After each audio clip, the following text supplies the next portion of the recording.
या देशाचे पंतप्रधान माननीय नरेंद्रभाई मोदी यांची 15 वर्ष गुजरातचे मुख्यमंत्री म्हणून असलेली कारकीर्द, 14 ते 24 दोन वेळा पंतप्रधान होऊन आता तिसऱ्यांदा पंतप्रधान झाले, ती पंतप्रधान म्हणून कारकीर्द, यातून सर्वसामान्य माणसांचा त्यांच्यावरचा विश्वास इतका वाढला आहे की यांच्या नेतृत्वाखाली सरकार फॉर्म होऊ देत की त्या राज्यातल्या माणसांचा विकासच होणार.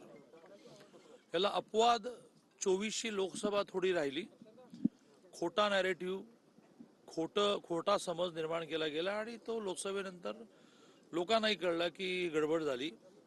अनेक जण मोदीजींना लोकसभेत मतं न देणारे पस्तावले आणि म्हणाले आपली मोठी चूक झाली, ती त्यांनी विधानसभेत करेक्ट केली.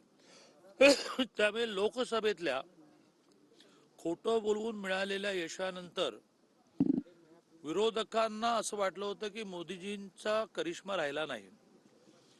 पण त्यानंतर होणाऱ्या प्रत्येक निवडणुकीत त्यांच्या लक्षात आलं की मोदीजींचा करिश्मा संपलेला नाही, मोदीजींचा करिश्मा संपणार नाही. त्याप्रमाणे हरियाणातही यश मिळालं, महाराष्ट्रातही यश मिळालं आणि या दोन्ही ठिकाणी वन वे यश मिळालं.